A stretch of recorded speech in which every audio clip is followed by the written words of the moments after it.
Thanks everyone for taking time to come and listen and see this. I'm going to talk about this new feature that AWS launched about mutual TLS auth with API Gateway. I'm going to talk about how and why I think this is a game changer or why this is an important announcement from AWS. And I also hope that I'll be able to do a couple of demos for you.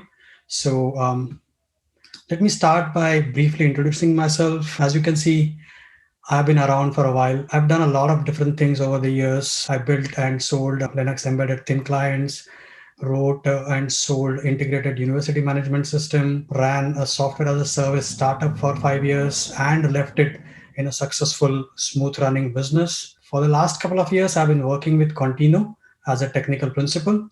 And I've been fortunate to have been involved right from beginning for open banking implementation of a major bank in Australia. So that's just a brief background on what I've been doing.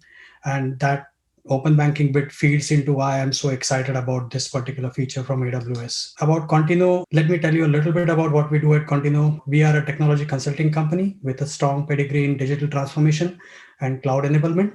We work with some of the world's most recognized companies and brands, as you can see on the slide. We help our customers with measurable transformation through the adoption of enterprise DevOps, cloud native computing, and data platforms. Currently, we employ over 350 people across 5 global offices in US, UK, and Australia, and we are still growing. We are, in fact, hiring.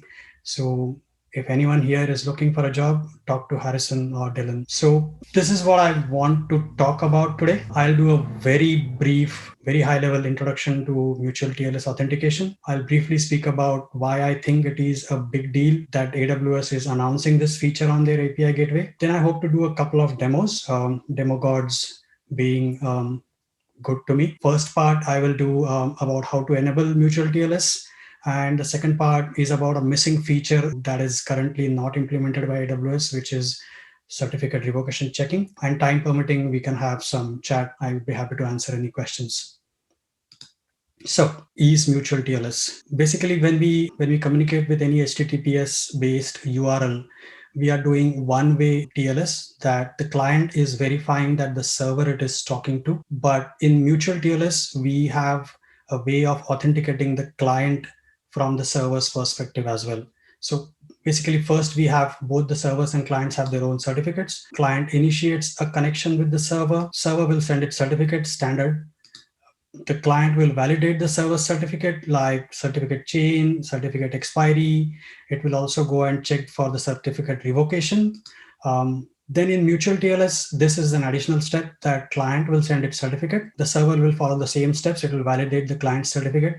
And at the end of this, we have a successful TLS handshake. I really want to keep the mutual TLS discussion at this level because I want to focus on this feature that AWS has announced and I want to demo it. So I want to keep this one a little brief, but happy to have any chat afterward. So why do I think this is a big deal? Let me start by talking about the biggest API use case that is happening right now in Australia, and that is consumer data rights. This is a legislation that the government passed last year, but the work has been going on for the past few years. Under consumer data rights, various industry sectors are supposed to publish the data that they hold about their consumers through a standard set of APIs. Banking started off first, and all the major banks have done their first couple of phases of open banking rollout right now. Energy sector is lined up to go next, and telco is supposed to follow. And I won't be surprised if this consumer data rights is then rolled on into other industry sectors which are heavily. So all of these sectors must publish a standardized set of APIs. These will definitely be different between the sectors. But as you can see from the screen where I'm sharing some of the APIs that banking sector is supposed to publish, almost all of them are based on mutual TLS authentication. Now you can imagine with all these industry sectors, all the major players and minor players in the industry publishing these MTLS based APIs all of a sudden in Australia, the demand for this particular feature is going to be very, very high. And that is why I think this is a big deal. So before this feature, if I wanted to implement mutual TLS authentication on AWS, how would I go about it? I might do it something like this. I might establish a firewall with perhaps something like Akamai or Impava or any of the other solutions that are available in the market. The problems I have with this setup is it is a separate deployment. I need to deal with third parties. This does not really fit well into my deployment automation solution, and this is expensive. Man, if you can compare the right side of this diagram with the left side, the firewall with MTLS offboarding will easily take the cake in terms of dollars. Another way that we might implement this is if you wanted to do this all inside my AWS account would be something like this. I might do a NLB TCP pass-through and roll my own container-based reverse proxy to do the MTLS offboarding. Yes, this will be under my control. I can automate this deployment, but again, my problem is the left side might end up costing me much more than the right side, and it is a complete undifferentiated heavy lifting to my use case. My use case is to write and publish this API, right? MTLS is just one of the features that I want to have on this API. I don't want to spend my effort and money on just that one feature. So this is what I think are the main advantages. It completely simplifies my architecture. It completely means that I can do full infrastructure as code. Um, I can do everything in a serverless manner. I really don't have to worry about scalability. I don't have to depend on any third parties for changing my configuration or adding certificates or like whitelisting or blacklisting something. None of that. It's completely under my control, and it's all serverless. So that's why I think this is one of the major advantages.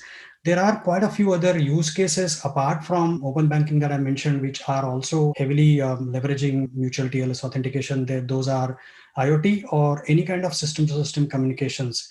So for all of these use cases, this same advantages applies, right? So that's the basis why I am so excited, and I have written a couple of blogs about this, and I'm trying to popularize this feature as much as possible. So the big question, how do I use MTLS with API gateway, right? Let's start in its most basic form.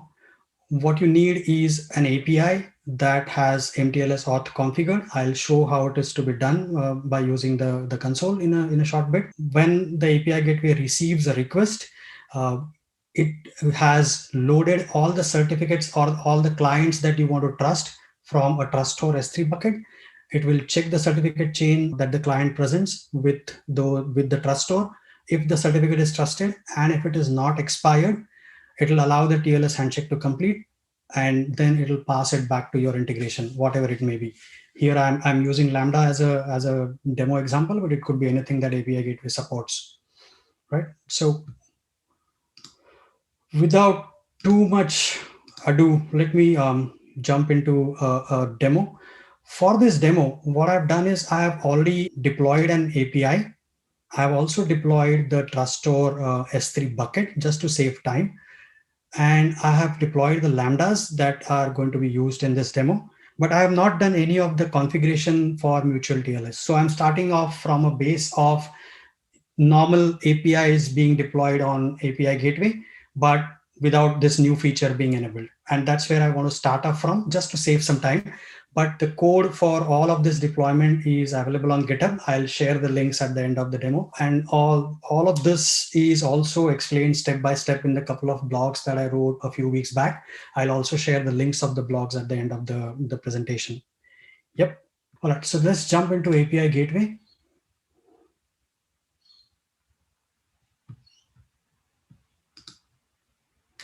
So I've established an API, as I said, by using the SAM deployment method. To this API, I have attached a custom domain, MTLS demo, and the custom domain is supplied via Route 53.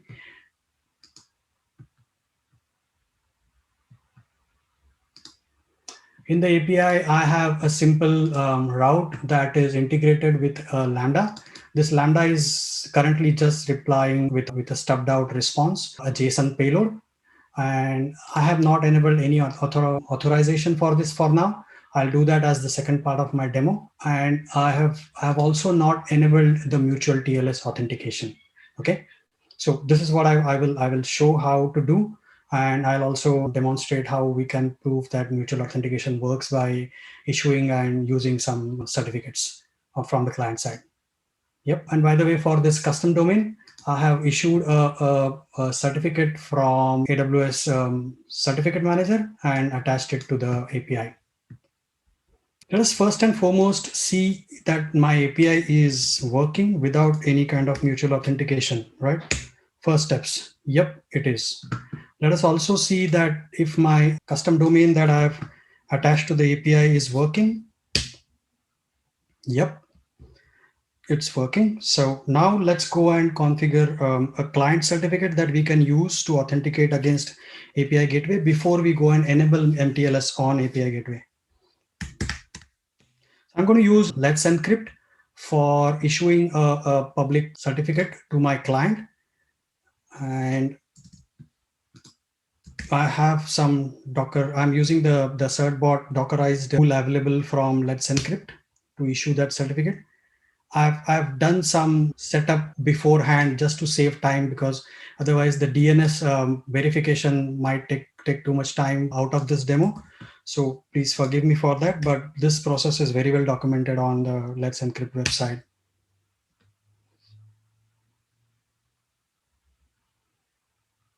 All right, so now I have a brand new certificate issue, and it is this folder inside this directory. Okay, so this is the certificate that has been issued by Let's Encrypt. That's the full chain, and that's my client's private key. Okay. Now, what the full chain that I just showed you doesn't have is it does not have Let's Encrypt's root certificate, their root server certificate. But when we add the trust store to AWS API gateway, it needs the entire chain. So what I'm going to have to do is just grab that root certificate from the Let's Encrypt and add it to a trust store. Let's do that now. So I've just downloaded this trust store file from Let's Encrypt's root servers. And now let me add that to a trust store file along with the chain. So what I'm doing is I'm combining the chain from the certificate that has just been issued to me with the root certificate that I just downloaded, and I'm adding it to a truststore.pem file. Let's have a look at that file for now.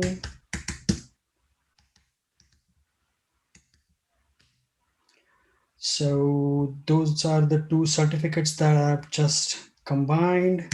Looks good. What I'm going to do is now upload this truststore.pem file to the S3 bucket that was created as part of my stack deployment. So my stack comprised of the API gateway, the Lambdas, and the S3 bucket, along with, of course, the Route 53 domain name and the ACM certificate that was attached. So let us upload this to the S3 bucket.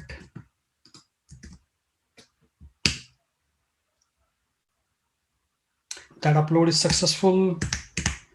Let's go and grab that particular file's version, because API gateway needs that version when we are configuring MTLS. Let's go to S3 and get the version of that particular file. That's the bucket that my stack established, and that's the file I just uploaded. That's the version ID. I'm going to need that. All right, cool. So now we come to the part where we enable mutual TLS on this API. So you go to your custom domain, you select the domain that you have attached to your API, and then you edit that. Enable mutual TLS. I'm going to need the version that I grabbed here. I'm also going to need my S3 bucket path. So let me just grab that and adapt it.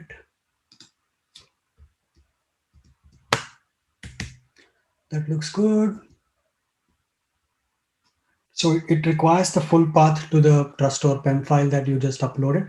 It also requires the version that you're going to use for this one. So every time you add a new client to your trust store, you will need to update the trust store PEM file, grab the new version, come back here and update it, right?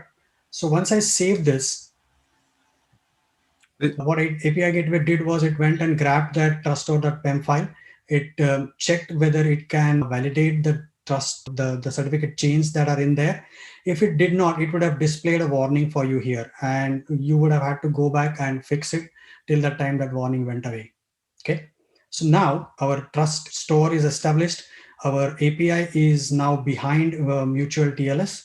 So let's check if our API is still working, right? Now that I have enabled mutual TLS, I would expect that my non-authenticated call to not work. So let's just run that curl command again. And yes, as expected, API gateway is refusing SSL handshake because I have not supplied any auth. So API gateway always establishes a default endpoint. And then on that default endpoint, you can add a custom domain, right? Like I've done here, MTLS demo dot blah, blah. So right now, what has happened is the custom domain is being protected by mutual TLS, but my default endpoint for the API is not. So what I'm going to have to do is go back there and disable my default endpoint. Otherwise, there will be a backdoor to my API. So let's do that.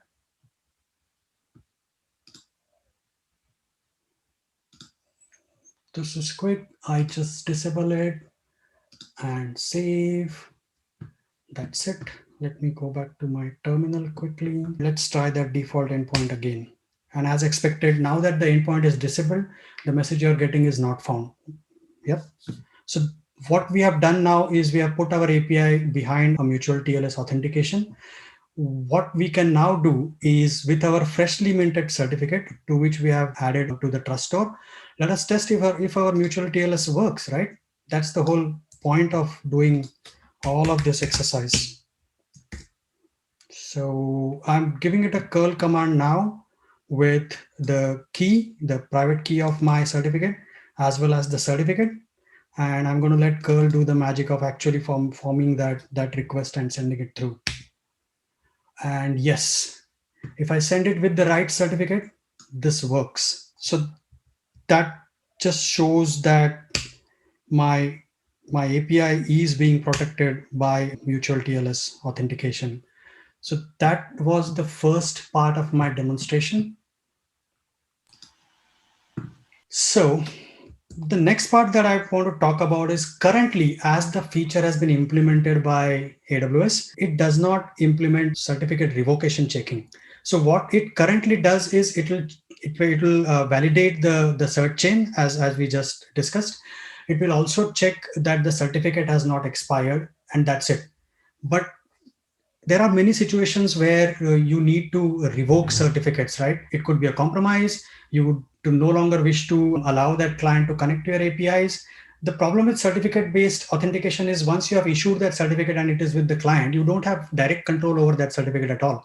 So what typically happens is you revoke that certificate with the certificate issuing authority. The CA goes and adds that revocation to its OCSP server, or it'll add it to its certificate revocation list and publish that information through either an OCSP and or a CRL.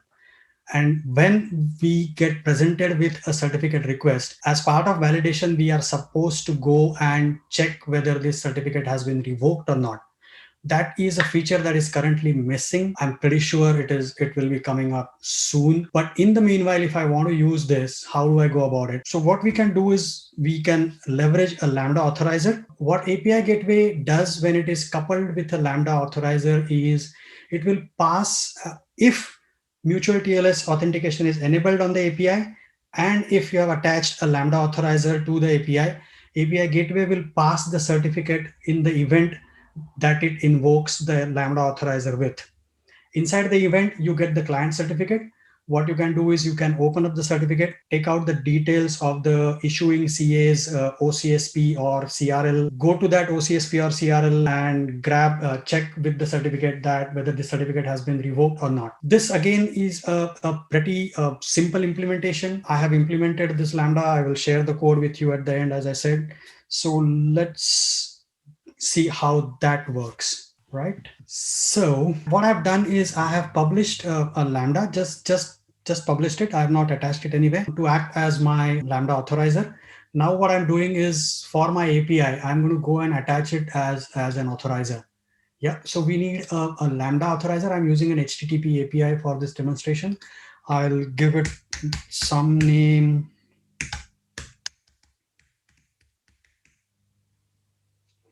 And I'll choose my function.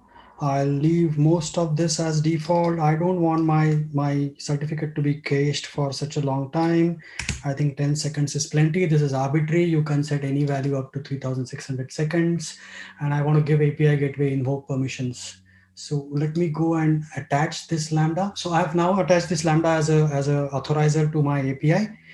There is one more small step that I need to do. That is, my Lambda as an authorizer is going to go and grab the same trust store that the API gateway uses, and it is going to use that to do its authorization check. So I need to update the version, the same one that I gave API gateway, to the Lambda also, right? Again, this can easily be automated. By the way, in the code, I have this automated via a TOML file for my SAM-based deployment.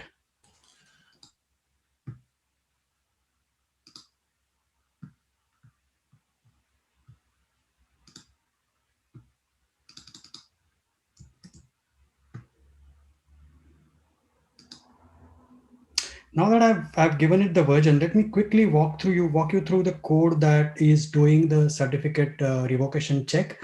I'm leveraging an excellent library called Cert Validator. This library, and it is really well documented. I really liked working with this library. Makes it really easy. Lots of example, lots of test cases. What I'm doing is I'm downloading that certificate. I'm putting it into an array called trust roots. Then what I'm doing is inside my Lambda handler, I am creating a validation context as required by the library. I'm telling it to go and fetch the OCSV information. I'm setting revocation mode as hard fail. The library supports three modes: hard fail, soft fail, and there is one more, which the basic meaning is in the hard fail mode. If the library finds OCSP or CRL information in the client certificate, it will go and check it. If the certificate has been revoked, it will reject the request. But if it cannot find OCSP or CRL information in the certificate, it will still allow the test to pass.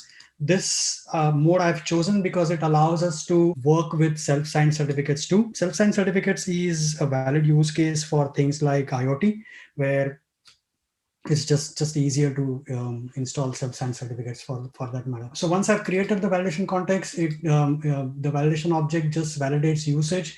It additionally, in addition to the OCSP check that I've enabled here, it will go and check whether the certificate has valid usage for digital signature, key encipherment, server auth, and client auth. This is my choice. This is arbitrary. You can set it up on any of the extended usage parameters in the certificate, or you may choose not to.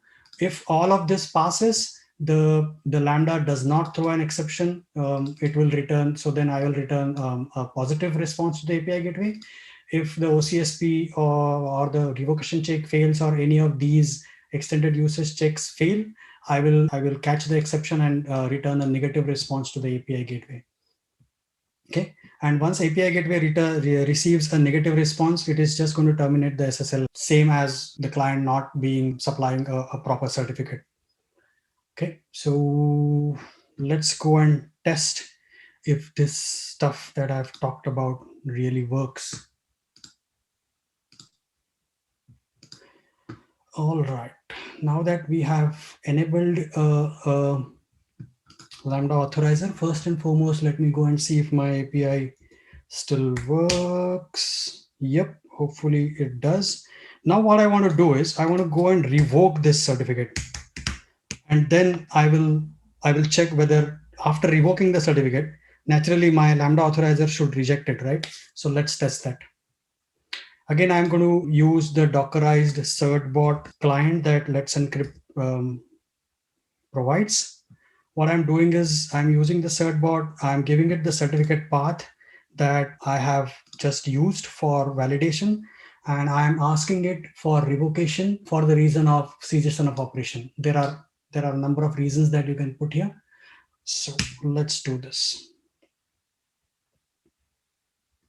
All right. So now that I have revoked this certificate, let's test my API again. Yeah, yes. That's the message I was expecting. So now my revoked certificate will no longer work. And that's my expected result. So what I want to present now, I'm at the end of my demo actually. What I want to present is an architecture which can be implemented all within AWS. There are three use cases for certificates as I see it. One is the public certificate use case that we just saw, which can be handled with a Lambda authorizer. There is another use case where we want to issue private certificates. We don't want to invest into a public certificate authority for use cases like IoT, for example, or any other system internal communications, but we still want to leverage mutual. In that case, we could establish something like AWS ACM private CA, and we can issue our private certificates through that private CA. AWS ACM private CA provides us with a CRL, which again our Lambda authorizer can use to check for the revocation of certificates. So we issue a certificate, private certificates from ACM CA. We revoke it through the ACM private CA via so many methods, command line, automation, whatever. And then the Lambda just checks for the revocation and works. And the third use case that can still be supported, which is for self-signed certificates. As I showed, the Lambda authorizer will allow these to pass through, because in reality, at least I am not aware of any way where we can check for the revocation of self-signed certificates. So all within the AWS ecosystem, leveraging API gateways, new mutual TLS auth support, and Lambda authorizer, we can support all three kinds of certificate use cases. So this is an architecture that can be used for many, many use cases as we have seen. So what are my key takeaways from all of this? It's a big feature introduced by AWS, no additional cost. We pay only for what we use. Cloud native solution, no third party, no rolling my own, no updates, no patching. Thank you very much. And I can really focus on just my business use case, which is creating and establishing that API. Again, repeating myself, full ISC integration with CI/CD. So that's what I wanted to demo. Thank you for patiently listening in. The code is at my GitHub. The complete step-by-step for establishing this use case and playing with it are in the two-part blog series that I mentioned. The links are on the screen. Be happy to share with them offline with anyone.